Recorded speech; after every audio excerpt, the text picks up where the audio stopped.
Mark Stewart.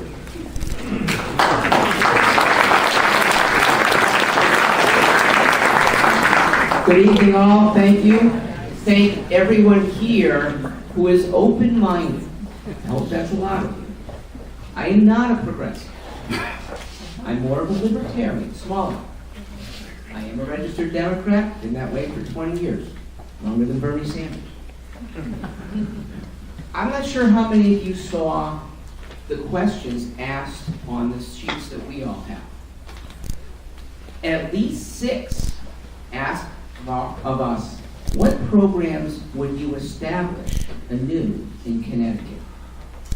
My answer to those 6 is at most 2 of them, and none of them cost the state money. I am worried that Democrats, especially in DC, but it's going to flow down to us, that the Democrat leadership is perceived as establishing things that don't work, or don't work as well as things that are done more privately, better by organizations, better done by individuals. I don't want this party to be branded as the party of government just establishing, but then leaving, or not really establishing well. Susan said we need to be electing more Democrats. I'd like to modify that slightly. We need to be electing more fiscally responsible Democrats. Because if we don't, we're going to get worked over by the Republicans.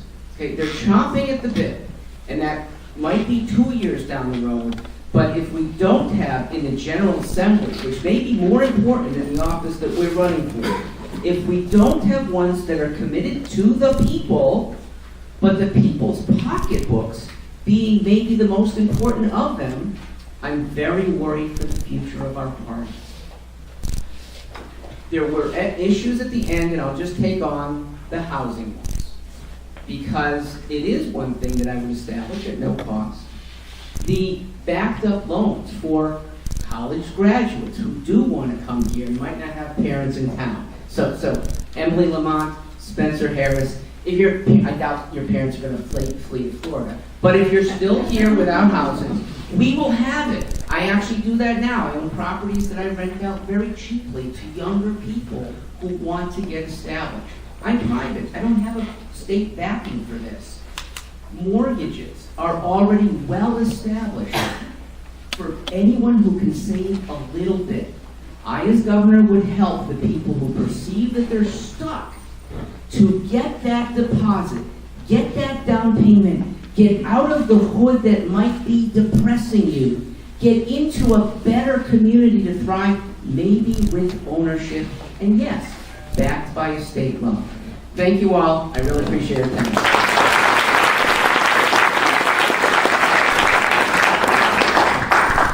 Lee Whitnall.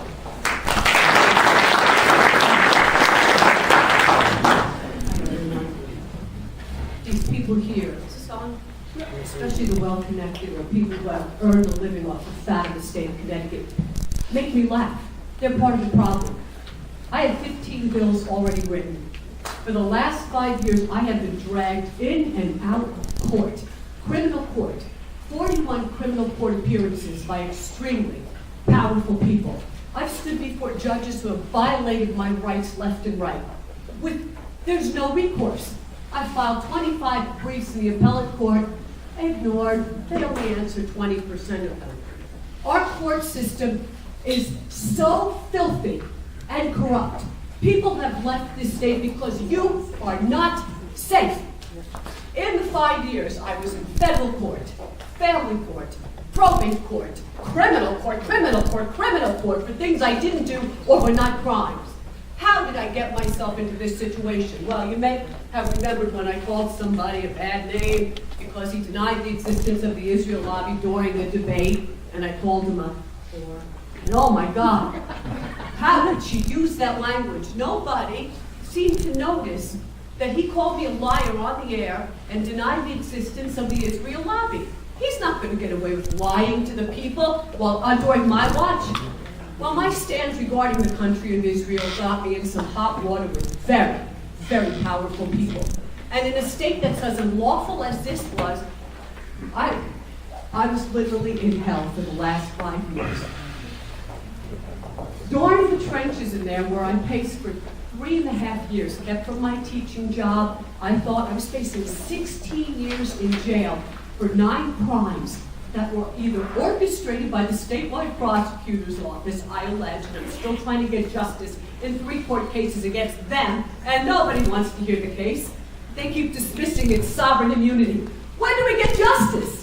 We have no grand jury, the only state that doesn't have one. How do you get justice from the highest levels of the land in this state? Well, you can't.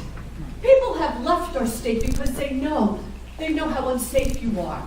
You can vote for one event, but I promise you and yours at some point in your life, whether it's you want to leave your money to your kids, I can tell you stories. You think you're safe as a senior? Read the Maryland Plank case. In a state this corrupt, we're ranked 48th in the country, but really we're 50th. This is the worst. It's all influence peddling. I promise you will stand before a judge. If you don't vote for me, you and yours, and you will say, my God, the way I did so many times, I had no idea it was this bad. I should have voted for that girl Lee. She had 15 bills. If I got to call a constitutional convention, I will.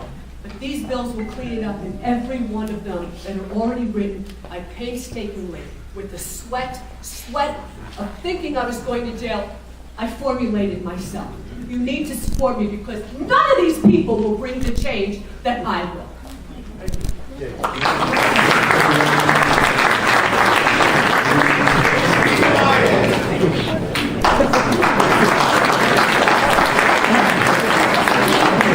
And to all the people that are here tonight, I am J.C. Wyatt. And I am from Branford, Connecticut. I'm running for governor of the state of Connecticut, a proud state that I find to be beautiful and where we need to lead this state. All the people that you see here behind you, I love to be part of. This is a true Democrat group that I just came in the last 3 years to be part of. And I realized when I wanted to become a Democrat, what did it mean to me? What is the difference from being independent? And the reason I joined the Democrat Party and why I asked to run for governor is because I see the Democrat Party being a family. And that's the state of Connecticut means a lot. I made national news being the first transgender woman to become running for governor in the United States. But I'm a woman that's proud of who I am. I stand for the values of what I believe in and listen to the people from town of Branford and around the state. I've traveled to so many of our towns and we all have very similar stories. And that story is, we want you to help us. We want you to be part of making the new changes. And I hear in our group over and over again, very similar messages. But I hear that if you are not in any elected office, if you've not done or been part of all the systems in the Connecticut, you shouldn't be doing this. No, it's time for somebody new that isn't a career politician, that isn't involved in any other elections. We see it differently. We're going to be part of the change because we don't have anybody already ahead of us that we're answering to because we are new. We want to listen to the people and listen to them what they want done. And that's what you get with me. If you look and want to know more about me, people say you need like 30 minutes here? You need a 30-minute video that we have on my website about who I am and what I've done. And what have I done? I've been a professional bikini model, a professional fashion model for most of my life, but I'm an architect. I have a degree from NYNT, and I build people's homes in Arizona and Connecticut. And one thing you can know about that, when you want to know about trust and leadership and what we can do and how I am and what I've done, I am handed the keys to a client's house, the most expensive thing they own, their assets, to allow me to demolish it, fix it, spend their money, and make it better. And that's what I can do in the state of Connecticut. With the group behind me, that will be part of this group, they all have valuable and incredible ideas that together we can build a better state. And to me, where I see us now leading the state of Connecticut is we do need a Democrat leadership. It's a family. And it's where we need to now represent women that should be involved in more elected seats in the state of Connecticut and around the state, to bring the new soft changes that will be great changes financially and long-term. So you'll see where we all have plans, just like I do, a great plan of how we get people to work and build the state better. And I hope to look forward to talking to everybody here tonight. I'm glad to be with our great candidates in our group, and thank you all for coming back and inviting us all here. Thank you very much again, Jason.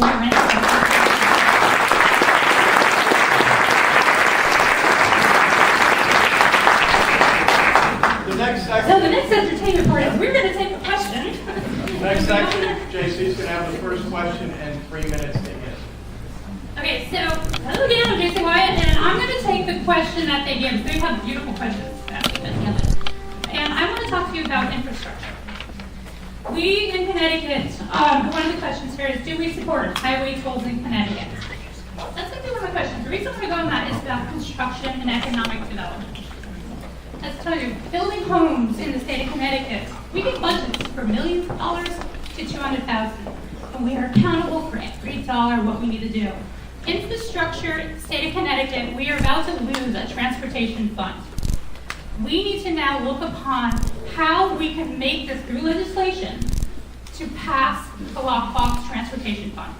It's important for us to realize if we do put tolls in, someone asked, do I support it? I supported it all the way back in March when I came out and formed the full committee on why. And why?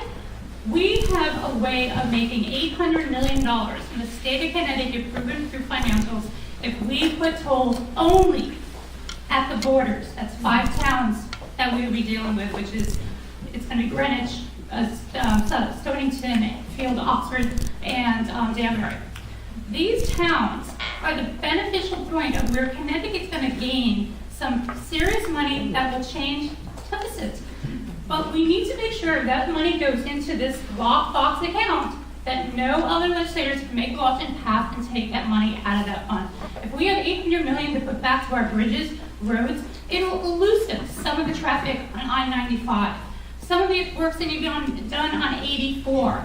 Our railroad stations. If you hear many times on the news, the trains can't get out of Connecticut because our bridges can't close. Where are we in 2018? We need to make sure we look upon how we build a state, and that's going to be one of the biggest things. I'm an economic and development person.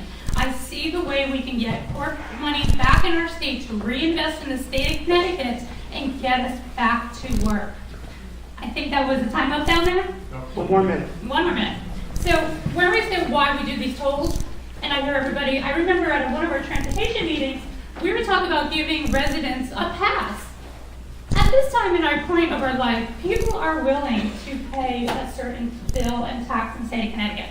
But at the same time, should we give a resident who needs to go through our tolls a pass or get it as a tax credit at the end of the year? I would tell you right now, that first year, if we get it passed, I would actually want to participate, that all of us utilize the tolls to show back to our financials to the state of Connecticut that we mean business. We want to support the state of Connecticut. We all pay taxes. What's another $7 if you go through the state? Many people don't go through tolls. And I feel at the same time, let's put it through on a time basis. If we put tolls in the state of Connecticut, instead of looking for a tax credit at the end of the first year, let's do it for 2 years, and then let's give it back in the second year of my term. Let's bring in some sort of benefit back as a tax credit to the state of Connecticut.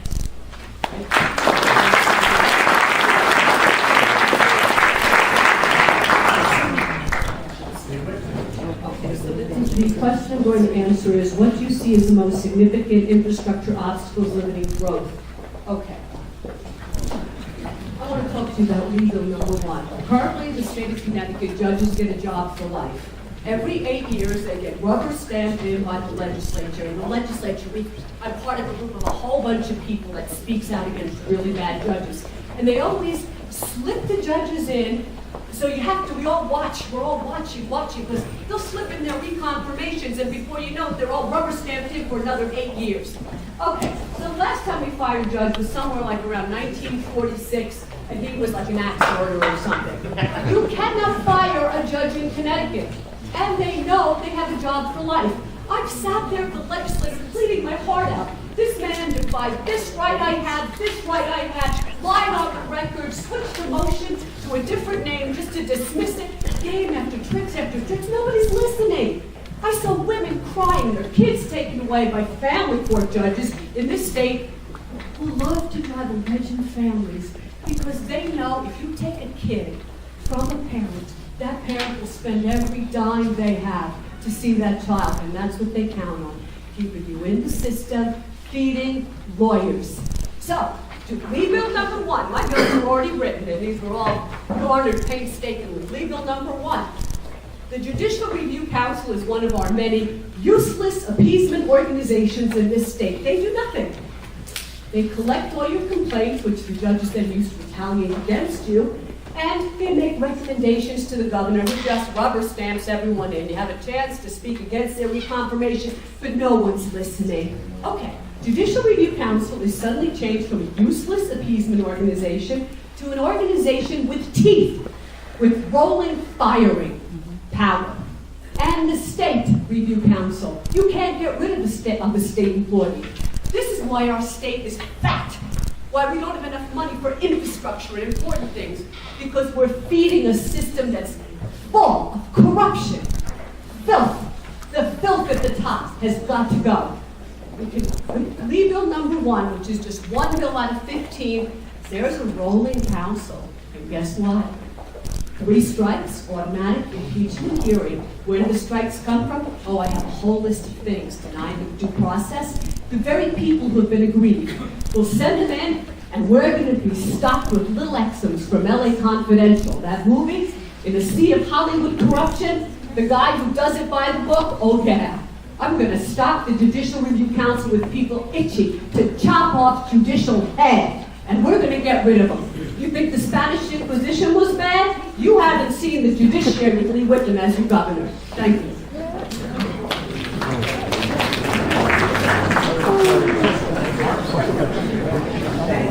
At the same time, I'd rather just stand and then also not have Ned's guy have to see my backside. So, here's the thing. I wanted to address the question that says, what would you do to better comply with Sheff versus O'Neill?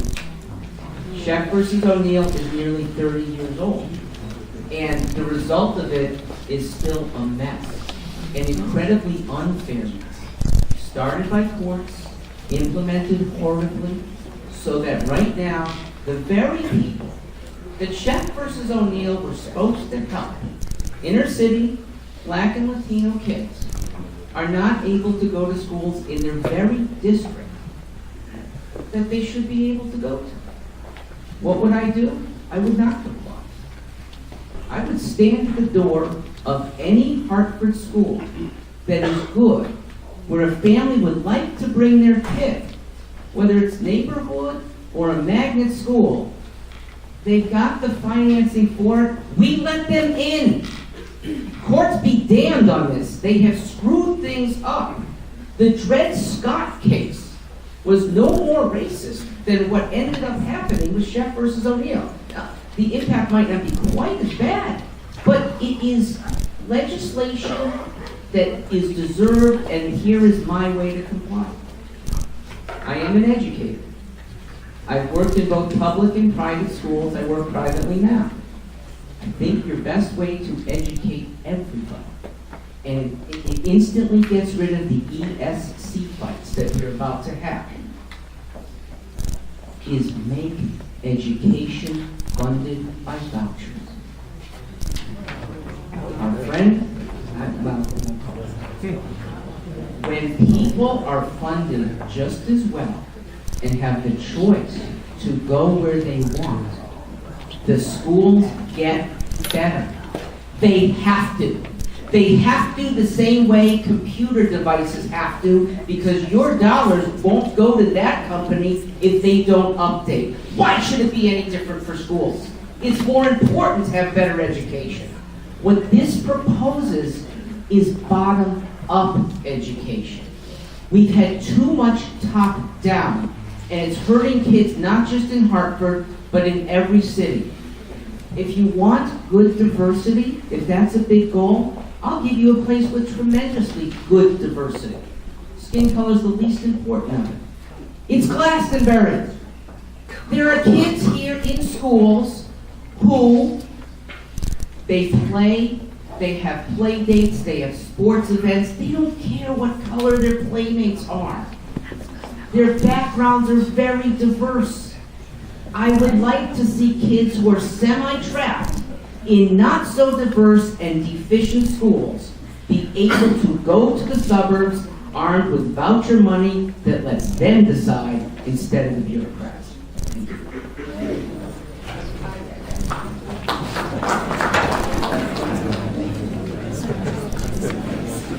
You know, a lot of these questions have to do with the economy of our state and the way our state's treated. I think one of the things that we need to look at pretty hard is the income tax and maybe what Andrew Cuomo over in New York's looking at. I think we need to change it to a payroll tax. Now that takes the legislature. The only people that lose on that are the characters in Washington. We don't lose. We change it to the structure to the payroll tax. That's something I think we need to look at. Infrastructure broadly clearly needs a lot of addressing. It needs a legislature and a governor that are going to talk to each other. But let's talk specifically. Tolls. I said the other day at a Construction Industries Association meeting that tolls annoy people. Actually, I used a different word. There are children in the room tonight. I don't want to run a government that annoys people. Tolls annoy people. However, there's a way to do this.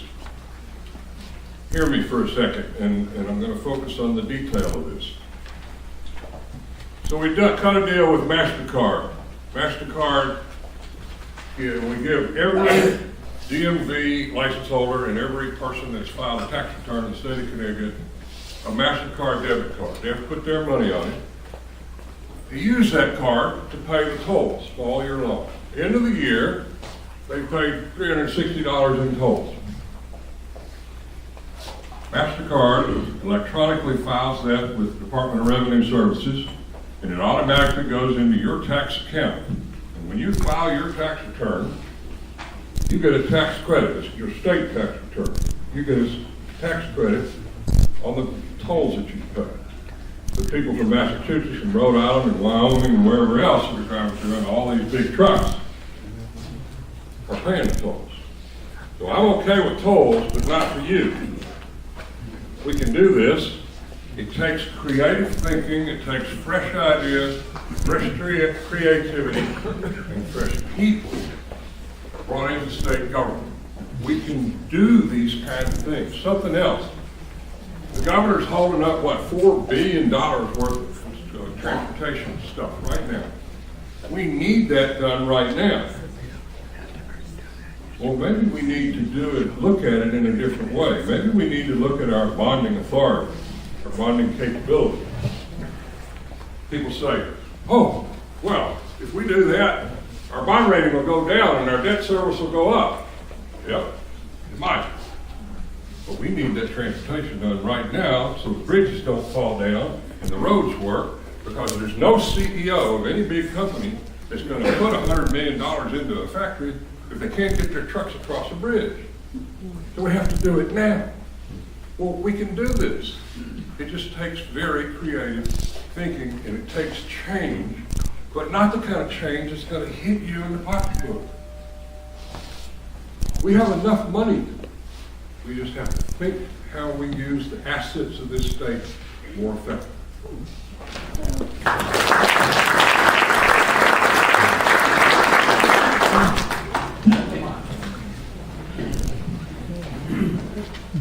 All right, I'll cheer you up on my next question. Budget is number one here, and it's the elephant in the room, and we just can't duck it any longer. You know, they say Connecticut has undergone a fiscal crisis this past year, I gotta tell you, we go through a fiscal crisis almost every 2 years, and by the time our budget is solely in balance, it's already out of balance again. And that is hell on the psyche of this state. It's tough on teachers who don't know if they're gonna have a job. It's tough on parents if they don't know they're gonna have a teacher in the classroom. It's tough on small business, which has no idea how to budget 2 years, 4 years, 6 years out. No idea at all. It's a crisis of confidence that we have to solve. And I'll just give you a couple of ideas. You know, in the old days, we used to raise all our money with the sales tax and the corporate income tax, and things worked pretty well. What has happened? First of all, our revenue streams, what we use to finance our state government, have become increasingly unpredictable and unreliable. Our sales tax, we apply it to the poor guy who's a merchant on Main Street trying to sell books, while Amazon or Overstock or Alibaba or the e-commerce companies can come in, put that guy out of business, don't pay any property tax, and probably don't collect sales tax, except in some cases with Amazon now. That is just killing Main Street business. It's killing our revenue stream and making it impossible for us to have a budget going forward. That is going to change. I'll tell you something else. We mentioned the tolls. Again, we have a revenue system that's locked in the 1950s. People are driving electric cars now. Everybody around us has electronic tolling. You need a regular, predictable revenue stream if you're going to put the billions of dollars you need to make our infrastructure and our transportation 21st century. We cannot be the dead end of New England. We've got to be the gateway of New England. Our location should be one of our great strategic advantages. Those revenue streams, that infrastructure, that tolling allows us to put tens of thousands of people to work, good paying jobs, raising up everybody's salary, giving us a hope how we can turn this thing around, and giving business a little bit of certainty that this state is headed in the right direction going forward. And I'll tell you one last thing, because you've got to say it. We also are going to have to work constructively with our labor, the teachers, the firemen, the cops. Those folks, everybody blames them. Look, they took a job 35 years ago. We made a deal with them. Now they're 70 years old. We didn't set aside any money for them. John Rowland could have set aside money. He inherited the surplus from Lowell Weicker. He didn't set aside any money for them. And now the bill is coming due. We're going to honor our commitments to these people. We're going to work through collective bargaining. We are going to make changes going forward so we have an honest, balanced budget that allows us to stop borrowing from the future and investing in the future again.